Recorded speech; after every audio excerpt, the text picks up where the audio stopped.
Hello guys, আজকে আমি আপনাদের শোনাবো গ্রামের প্রাচীন কুয়োর শেষ ও চতুর্থ পর্ব।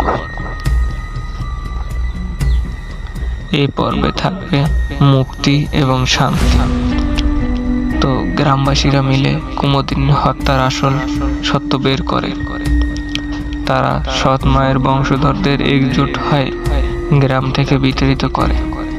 কুমুদিনীর প্রতি সম্মান জানিয়ে গ্রামের মন্দিরে তার নামে একটি পূজা আয়োজন করে। অবশেষে বিজন কুয়োর ধারে গিয়ে কুমুদিনীর আত্মাকে জানায়, তোমার হত্যার বিচার হয়েছে, অভিশাপ শেষ হয়েছে, এখন তুমি শান্তিতে থাকো। কুমুদিনীর মূর্তি ধীরে ধীরে অদৃশ্য হয়ে যায়। সেই রাতে কুয়োর দিক থেকে ভেসে আসে মিষ্টি গানের সুর। গ্রামবাসীরা বিশ্বাস করে কুমুদিনী মুক্তি পেয়েছে। কুয়োটি পরিত্যক্ত থেকে যায়, তবে আর কখনো কোনো অশুভ ঘটনা ঘটেনি। শ্যামপুর আবার তার পুরনো শান্ত পরিবেশ ফিরে পায়। এভাবেই গল্পটি শেষ হয়ে যায়। তো যারা আমাদের চ্যানেল নতুন আছেন, চ্যানেলটি সাবস্ক্রাইব করে আমাদের পাশেই থাকুন।